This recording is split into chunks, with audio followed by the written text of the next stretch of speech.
two developments that are positive for Oregon that I don't like.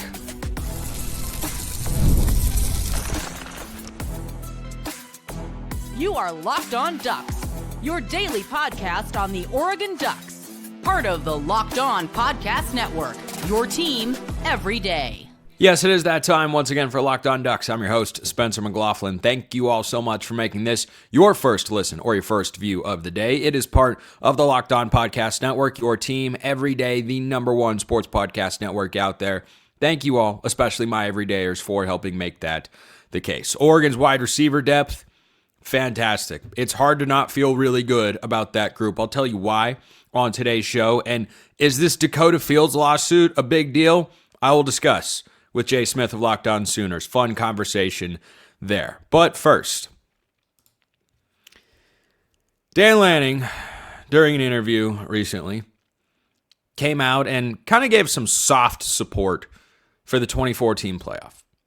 And this notion of 24 teams, we were at 3 years ago. Anyway. A 2014 playoff is by any metric good for Oregon. It's terrible for the sport, but it's good for the Ducks because it makes playoff access that much easier, especially since they're in the Big Ten. Back in the old days of the Pac-12, RIP, and welcome back, the Ducks would have been in this space fighting a perception battle. A strength of schedule battle. Because that league wasn't perceived to be as strong. Well, the Big Ten is the best conference in college football. Oregon has a chance to be the fourth consecutive Big Ten champion, and they would be the fourth different team to do it. And if that takes place, and gosh, that's what we're all hoping and some of us are expecting going into this season, if that happens, then it just further solidifies, number one, Oregon's brand, but number two, the brand of the Big Ten. And then Oregon will get that inherent benefit of the doubt. And I think in some ways they have in the past. There were some folks that felt they shouldn't have been seeded fifth last year, even though they went 11-1 because, well, the Penn State win, it kind of depended on how you viewed that. Remember those discussions? That was fun. Don't worry, they're right around the corner. It's a lot closer than you think. So a 2014 playoff will make it easy for Oregon to get into the playoff because if they go 9-3, they will almost certainly be in. If they go 8-4, they're still probably in. And that's not even how I look at it. I just know that that is a possibility, that is a potential outcome. But nothing about what Dan Lanning has done during his 4 complete seasons in Eugene leads me to believe he's on the precipice of regressing back to have 8 and 9 win seasons. I think for Oregon in any year, as long as Lanning is their coach, if there are not catastrophic injuries, 8 games is the fewest. And I mean, everything would have to go wrong. But major injuries is really the only realistic way for Oregon to get to that number. And they're not the only program in the Big Ten that I feel this way about. Hard to see that happening to Indiana with what Curt Cignetti is. Hard to see that happening with Ryan Day at Ohio State. That's probably it, quite frankly, because Michigan is off back-to-back years in which they won 7 games in the regular season in 2024 and 9 games in 2025. So that's obviously more feasible because we have watched it happen. But an expanded playoff is good for Oregon. I don't like it. I can't stand it. It really bugs me. Even though there are kind of two sides of me to this discussion. There's the Oregon fan, which says, hey, it's going to be easier for the Ducks to get into the playoffs, and Saturdays aren't going to be as stressful. Until you get to the postseason, which Oregon will make basically every year if they go to this 2014 playoff, which the Big Ten and their commissioner, Tony Petitti, are pushing for very heavily. It's essentially his brainchild, and he is now finding a way to push it on the rest of the sport. The Big 12 is on board, the ACC, Notre Dame. The only holdout at the moment is actually the SEC and Greg Sankey. And then, of course, the group of 6 has no say in anything that happens in college football because they don't have any power or wait to throw around. And Tony Petitti obviously does. So there's that side of it, though. Saturdays won't be as stressful. Losses won't be as crushing. Oregon will get into the playoff basically every single year. And then there's the college football fan in me, which outweighs the Oregon fandom that I have. And that is not a knock at how strongly I want Oregon to win things, because I can assure you that has not lessened one bit since I have moved in the last several years into covering this team in school in a professional capacity. What I love most about college football is that when you lose, it's a big deal. When Oregon lost to Indiana this past year, we were looking at the rest of Oregon's schedule and saying, boy, they can maybe lose again, but you don't know. And I didn't even want to expand to 12 teams. I would have kept it at 8. That is the upper limit of what I was comfortable with expanding the playoff beyond 4. I would have advocated for 6. I would have been okay with 8. Anything past that, nope, I'm out. And I have been out on the 12-team playoff, even though, again, it has helped Oregon, undeniably. Because Oregon, yes, as the 5 seed would have been in the playoff this past year, they would have been straight into a quarterfinal round, or a first round game, however you want to look at it there. And they would have played, what was that, 3, 6, and 4, 5. They would have played, who was the 4 seed? Georgia? I think they might have played Georgia. Oh, that would have been fun. Right off the bat. And instead, their first game was against James Madison. Oh, that was a super fun day. I was there at Autzen Stadium. I saw a bunch of you out there. It was a great time. Great environment. It was really fun. We also went into that game with absolutely no pressure. And that's what a lot of days will feel like. Absolutely no pressure. So as these discussions happen, I wanted to hop on and weigh in. And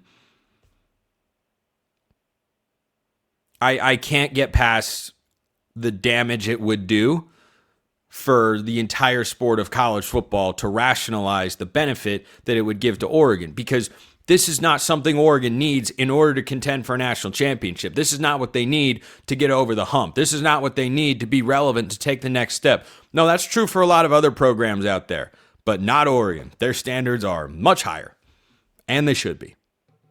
Lanning has lost to one type of team in the last 2 years, the national champion. Expanding the playoff doesn't put Oregon any further away, and it doesn't bring them any closer. So I think it stinks. That's the first piece of news. The second one, Oregon has gotten into the running for 2028 recruit LeGarrette Blount Jr. This is objectively good news. Talented guy, 5'11", wide receiver / DB, super good athlete, very different than dad. The reason that I don't like this is, how am I covering LeGarrette Blount Jr.? How quickly did time go by that this is someone that I'm mentioning on the show and that I will one day cover, and hopefully he commits to Oregon?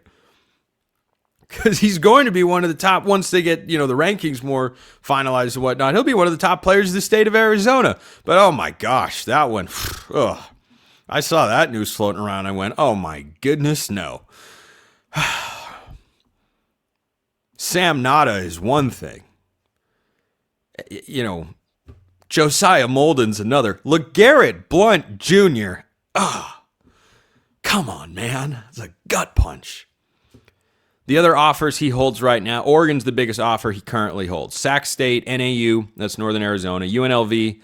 Sac State's an FBS school for those that didn't know now. They're in the MAC. Good old MACtion. San Diego State, Colorado State, Southern Miss, Marshall, Memphis, Oregon State, North Carolina. So, yeah, at the moment, if he were to commit, I think Oregon would probably be the choice. So, anyway, I'm curious to hear what you guys have to say. Leave your thoughts in the comments below. Hit me up on Twitter, however you want to get in touch. Do you like the idea of a 2014 playoff just because it helps Oregon? You know how I feel. But I want to hear what you are all thinking. And I'm also curious to know, do you believe this is the deepest Oregon wide receiver room ever? It might be. First, this episode is brought to you by our friends at FanDuel. The NBA playoffs are here, and every possession matters. If you're looking to get even closer to the action, FanDuel has a great offer to get you started. Right now, new customers can bet $5 and get $150 in bonus bets if your first bet wins. That's right. Turn $5 into $150 in bonus bets just for getting started. You'll like using FanDuel during the playoffs because everything you need is right there in one place. You can check stats, trends, and matchups before making your picks, which makes the whole experience feel a lot more informed. Whether you're looking at player props or just following your favorite stars, it adds another level of excitement to every game. So, if you wanted to bet anything Oregon football related, guess what? FanDuel's got you covered there. Dante Moore, Heisman odds, Oregon to make the playoff, Oregon to miss the playoff, Oregon to win it all. Oregon's win total is 10.5. It's all over there at FanDuel. So check them out at FanDuel.com. That's the place you go to get started for Oregon, NBA, college football, whatever you want. FanDuel has it. FanDuel.com. FanDuel, play your game. Thank you for making this show your first listen or your first view of the day. If you tune into every episode and want to level up, check out the Locked On Everydayer Club for $5 a month or $50 for the year. You get access to ad-free audio, access to our members-only Discord server, and other perks as well. Click the link in the description of this episode and become a Locked On Everydayer Club member today. All right, we've got our second segment sip, and we can just hop right into it here. So, I have already given out my post-spring position group grade to Oregon's receiver room of an A. That is among the highest grades I have ever handed out. I don't give out A's like candy on Halloween. I'm not a modern-day high school teacher or college professor at a lot of places, for that matter. So, this is one of the best rooms in all of college football. I think the only two that can rightfully say they belong in this discussion with Oregon, from my vantage point, and I cover other receiver rooms plenty and track all the movement of the best players and all this sort of stuff over on Locked On College Football. Ohio State, to me, is number one, in large part because they have the best wide receiver, maybe the best singular player, regardless of position, in all of college football, in Jeremiah Smith. Miami belongs in this discussion. They brought over Cooper Barkate from Duke. They already have Malachi Toney. I think I like Oregon's number 3 option more, but the other one that you have to put in the fold, maybe toss LSU in there, but Texas is really the one. Cam Coleman, the Auburn transfer, former 5-star plus recruit, and Ryan Wingo, that's a dynamic tandem. But again,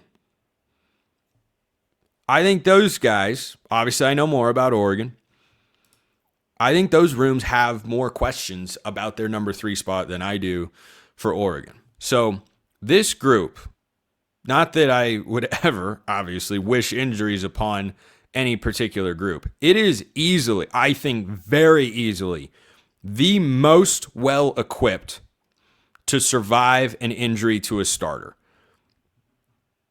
And again, leave your thoughts in the comments, shoot me a message, whatever you want to do. Do you feel like this is the deepest Oregon wide receiver room of all time? That conversation can easily be had. And I've covered some really talented ones here on the show. And there have been talented ones in the past. That group that, what would it have been, 2011, you had Josh Huff and Braylon Addison. I think they had a crossover. Maybe they crossed over in 2012. That room was pretty darn good. But this group, as I say all the time on the show, has elevated itself in terms of Oregon's brand power and ability to attract high-end talent more than any other position group, including defensive back, which has also seen a surge. Wide receiver, Oregon has not had a run like this. Troy Franklin and Tez Johnson were 4th and 7th round draft picks, respectively. Malik Benson was a 6th round pick. You have guys on this roster, 2 of them, that are capable of being taken in the first 2 rounds of the NFL draft, DeCorian Moore and Evan Stewart. And heck, you might have more with the guys behind them. So, the 3 positions that I'm looking at here, you've got your Z slot. That was a poor choice. You've got your Z, you've got your slot, and you've got your X. Now, I have said, and coming out of spring, did not change my prediction of who your first 3 receivers should be. Dakoda Moore, I think, is your slot guy. They used him more in gadget roles than folks might remember because it was quite a while ago. But I think Dakoda Moore is your starting slot. All these guys can play pretty much anywhere. I think J-Mac is pretty outside driven, but Dan Lanning has said Evan Stewart can play a couple different spots and has in his career. But I think Dakoda Moore is your slot or your Y receiver. Jeremiah McLaughlin is your X, weak side receiver on the outside. Evan Stewart's your Z, strong side. And yes, I'm thinking of the Remember the Titans scene, of course. Looking at the depth behind each of these guys, we actually don't know who I believe is going to be the number 2 Z receiver. I think. It could very well be Jalen Lott. Jalen Lott has a lot of Evan Stewart type traits. His body type, the way that he plays, his size. Both were 5-star recruits coming out of high school. Jalen Lott wasn't here for spring ball. He'll be there in fall camp. I don't think he has a huge role to play this year. I don't think Gatlin Bear has a huge role to play this year, which is more a testament to how deep and phenomenally talented this group of wideouts is. Now, if Dylan Gresham were to get back to full strength, he might be my 3rd Z receiver, and he was the player of the game in Oregon's 2025 spring game. But last I heard on his neck injury, he's not expected to be a part of Oregon going forward, and hopefully he's able to get healthy and play again. But you got to prioritize health there, especially with a neck injury there. So you move to the slot, and again, I think these positions are a little fungible. Like you can move guys around a little bit as you go down the depth chart a ways. But in the slot, I think Dakoda Moore is your starter and Iverson Hooks is his backup. And that is a high-level backup. Yeah, he's going to be playing Big Ten football for the first time this year. Tez Johnson was coming from actually a worse conference competitive-wise than Iverson Hooks is. He's coming from UAB. Tez Johnson came from the Sun Belt. UAB competes in the American. Troy competes in the Sun Belt. The American's a stronger conference. They're similar, but the American is a solidly better league. Like Sun Belt is probably the 4th best Group of 6 league, and the American has been top dog for the last. Well, the Mountain West has been up there too, but going forward, it's Mountain West Pac-12 1A 1B. Or sorry, American Pac-12 1A 1B. Mountain West is 3rd. Sun Belt is 4th. So I have no qualms about what Iverson Hooks is. I just don't think that he's going to be able to start over any of these guys unless one of them gets dinged up. But if Dakorian were to go down and you're inserting a guy that was an all-conference performer last year and has multiple years of college football experience, boy, I feel good about that. I think the guy behind him at the slot position is probably Jack Wrestler. It could be Hudson Lewis, who is my most underrated recruit, in my view, in the class of 2026 for the Ducks. And he did some good things in the spring game. He also showed that he's got some work to do, or maybe Devon Benjamin is just that good, and he's going to start at nickel because he was putting him in a box pretty much every time they went against each other. But I still like Hudson Lewis. Jack Wrestler is really similar. Neither one was a super highly rated recruit coming out of high school. They're a little bit smaller, but they're shifty and crafty, and Wrestler just on experience. He's probably the 3rd guy there. So I'll go with Jack Wrestler as the number 3 slot. The drop off from Dakoda Moore to Jack Wrestler, we've never seen Jack play meaningful football before. So, he's got plenty of potential. He's super fast, but as we know, there's a lot more to play in the position there. So I think that drop off to the 3rd spot, if you got that far down the depth chart, full Peach Bowl here, as we might call it, when Oregon was rolling out running back 5 against Indiana. Talked about that yesterday on the show. You never know. You truly never know. And then at the X spot, Jeremiah McLaughllin's your starter. I think Messiah Hampton might back him up. And then Gatlinburg is going to play somewhere. I don't know, because we didn't get to see Gatlinburg, unfortunately, in the spring game, if they're looking at him as a Z receiver or an X receiver. He's definitely an outside body type, and he has explosive track speed. And I don't think that's someone that could line up and play in the slot, whereas other guys can move around, I think, a little bit more. But Bear is definitely a big outside body type of wide receiver. And we don't know what he is, but we do know that true freshmen have played a wide receiver under Dan Lanning before.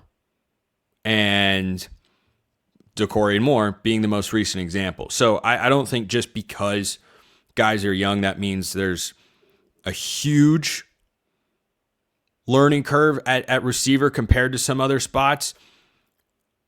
I do think the reason that I'm not expecting a ton from either of these 5-star true freshmen, even though they're super exciting prospects that will be the next wave of great Oregon receivers, I just think the guys in front of them are so darn good. But I definitely think, top to bottom, I think your depth is probably strongest at the X, if I'm right about the order of operations there. And I think it's probably weakest top to bottom in the slot, but I feel really good about all these spots. And if you suffer an injury anywhere, I think what's most likely, frankly, if someone gets dinged up and has to miss time, I think what will probably happen is Dakota Moore will just move out of the slot primarily and go play the X or Z, and then Iverson Hooks slides up to be the starting slot receiver. I think that is the most likely kind of injury game plan for Oregon going into this year, and what an awesome spot to be in. That's just, if Evan Stewart goes down, okay, you probably just put Dakota Moore out there and Iverson Hooks is in the slot. Or maybe they feel like one of Jalen Lott or Messiah Hampton or Gatlinburg, the true freshman, maybe they feel like they're ready to go, which would be awesome. But yeah, the depth of this room is crazy. I think this is among, if not the deepest Oregon wide receiver room that I have ever seen. Leave your thoughts in the comments below. Hit me up on Twitter, however you want to get in touch. So, on the other side, who these guys go up against in practice, defensive backs. Dakota Fields, no longer one of those guys. Is Oregon suing him actually a big deal? When we get back, I will talk with Jay Smith of Locked On Sooners, and you will enjoy this conversation because Jay is awesome.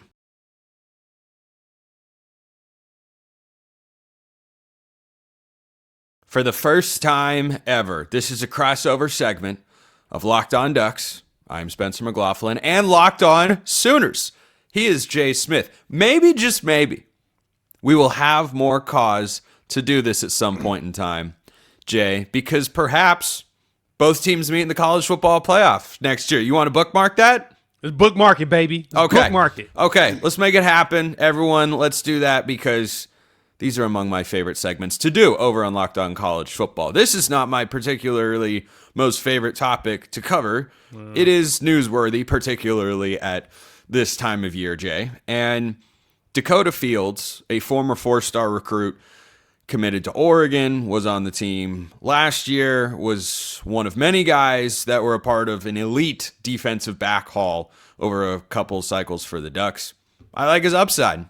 I think that he lacks experience, obviously, but for Oklahoma, boy, he could be a starting caliber player in the secondary. The reason we bring him up on today's show, for those who are unaware, is Oregon is suing Dakota Fields over an NIL breach of contract payment that they feel he owes to them, and essentially the amount that has not been paid that was supposed to be paid is reportedly $10,000. Now, I'll let you start things off, Jay. When this first all came out, did you have a big reaction? Because I did not. Absolutely not. The minute it was sent to me, my co-host John over there, Locked On Sooners, shot me the tweet, and I looked at it. I'm like, oh, Oregon is just doing this on principle. Like, do they need the money? No. But it's one thing that I say Oregon's not wrong for this. You have a debt. You pay said debt. And they even came to an agreement that if you pay it early, we knock $10,000 off. Now, this is the thing that was funny about it when I read it, Spencer, is that he paid them like $29K, which is $10,000 less than the agreed upon number, which is $10,000 less from the actual buyout number. So it sounds like he was thinking, well, you're knocking 10 off. I'm gonna go ahead and send you to 29. And it was a very bad accounting error on his part, while at the same time being very poor planning on his part.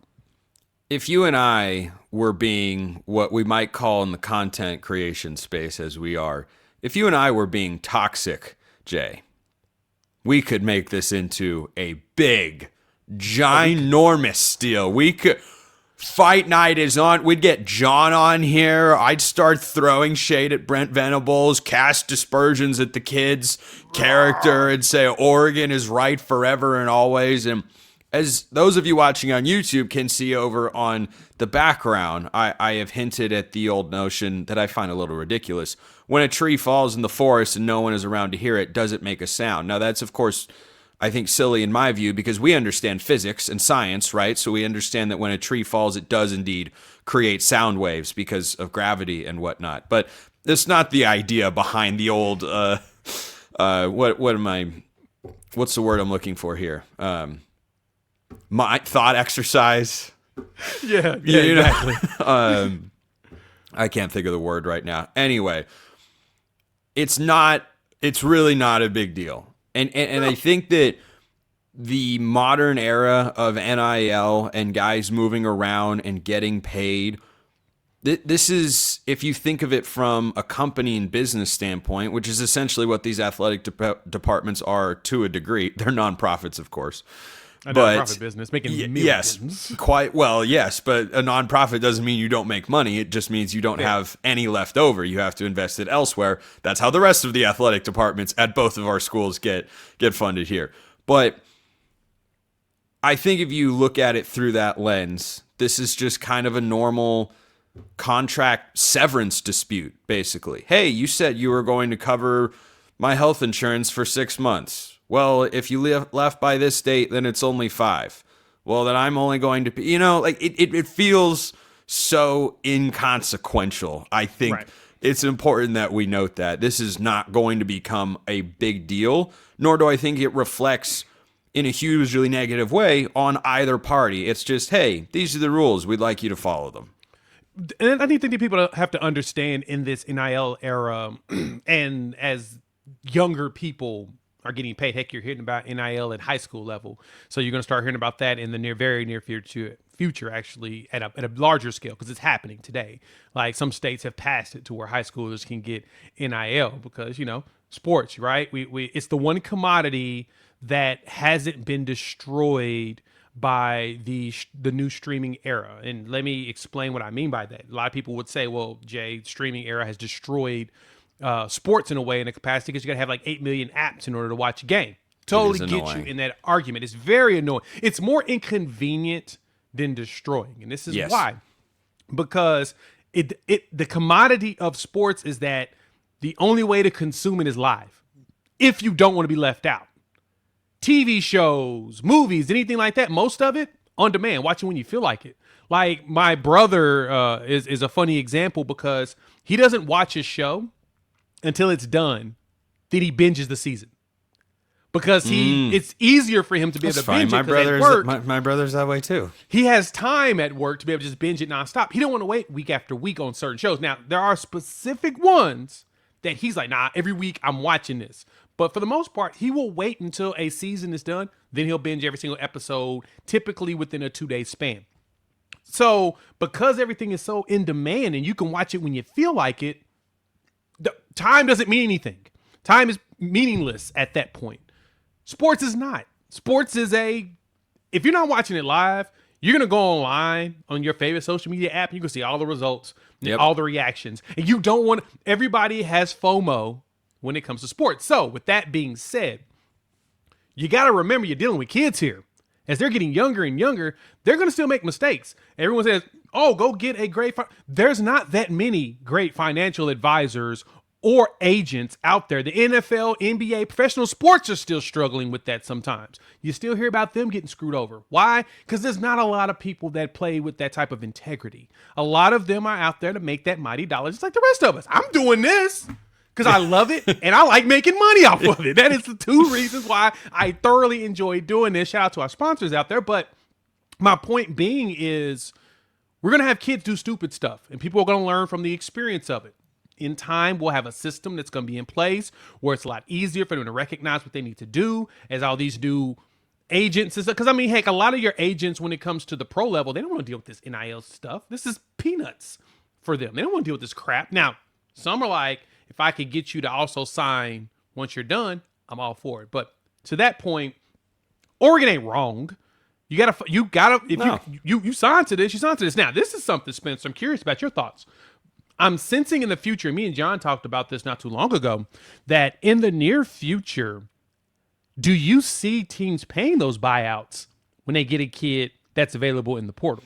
Well, that's been discussed and something I would be interested in, especially for the well-being of FCS and Group of Six programs that, you know, recruit, develop, and get production out of a kid, and then he's, you know, picked up by a bigger school for a lot of money, then yeah, I think that could be a useful part. They have transfer fees over in European soccer, and it's not a part really of American sports in a meaningful capacity. There's some ways where it kind of takes place, but overall, yeah, I could see the value of it. But I also chuckled a bit when this story came out because the amount of money we're talking about, you know, $10,000. You said you got at it earlier. Oregon's doing this as a matter of principle. I support them in that because they're not them either. Making it very clear. You know, you give an inch, someone might want to take a mile. You make it very clear, hey, when you sign a contract or we make a deal, we're going to hold you to the terms of that deal. And this is a two-way street. And yeah, it's an inconsequential amount of money. But guess what? At some point, it would become an inconsequential or become a consequential amount of money if you allow it to grow and fester. So I think they're just, you know, nipping it in the bud, getting out ahead of it, and all those other general platitudes about just kind of laying down a baseline of, hey, no, this is not okay. Like, I don't think this is a majorly vengeful thing on Oregon's part. I don't think this becomes a huge story in any way, shape, or form. I think this is just a very simple, hey, we are owed this procedurally. This needs to happen. And to add to that, and no shade to Oregon, but this is the story of them is they spend a lot of money on players. They buy a lot of players. They got Phil Knight. This is basically everybody's perspective or perception of Oregon is they spend a lot. In this capacity, this is actually a very good thing for them because they kind of point out to some players that you're not just going to come here and use this for money like that. We want you to come play ball. Yeah. And so if you're going to sign this, and if we decide to add the accelerator where you make more the next season, if you break this contract, you're going to have to pay some money back. Right? If we're paying you anything up front for a 3-year, 2-year, 3-year contract, you're paying some of that money back if you leave early, which I'm surprised most schools don't do this themselves, but I expect more to do this more often. But your G6 theory idea is a fantastic one because, let's put it this way. As these players are going to be poached, like right now the NFL is complaining because college football is not developing players for them like they want, which I'm just like, that's funny. Look at you complaining about free labor. Like, what are we doing here? Like, no one, you have the greatest marketing and developmental league that you don't have to do anything with. It just operates on its own. Like your whole mindset behind that is not only players, you're developing coaches. You can start poaching coaches from there and never have to worry about it. Like, hey, they're developing this kid. I like the way he's developing. Bring him on up to the pros. So you don't have to do any actual lifting of fingers. And so their complaint is that kids aren't being developed because they're transferring too much and they're not sticking in a system to actually refine their skills. That's another story for another day. But in this situation, G6s could definitely leverage this as a way to make some money. Every single kid that signs a contract, if you bounce, you have to pay an out fee to be able to help with, because I mean, to me, that's kind of a vote of confidence for some of the kids to say, hey, we think you probably are good enough to play up there, but you just, right now, you're not at that point yet. And when you get there, you're going to end up moving up. Yeah, use that as, make yourself that pipeline, bro. Why not? You may as well do it and just go to the inevitable. Yeah, you might as well. We'll wrap it there for today. He's Jay Smith of Locked On Sooners. I'm Spencer McLaughlin of Locked On Ducks. And for the Oklahoma fans out there listening to or watching this segment, I will admit I bear a striking resemblance to the host of the show that hosts the Watch Next you see down there of Locked On College Football. Striking resemblance, I think. Striking. Yes, they're not related. It is most definitely uncanny in many ways. So that'll do it for today. We'll wrap it there for today. I appreciate everyone listening. We'll see you next time. Until then, hope you all have a wonderful rest of your day, and go Ducks.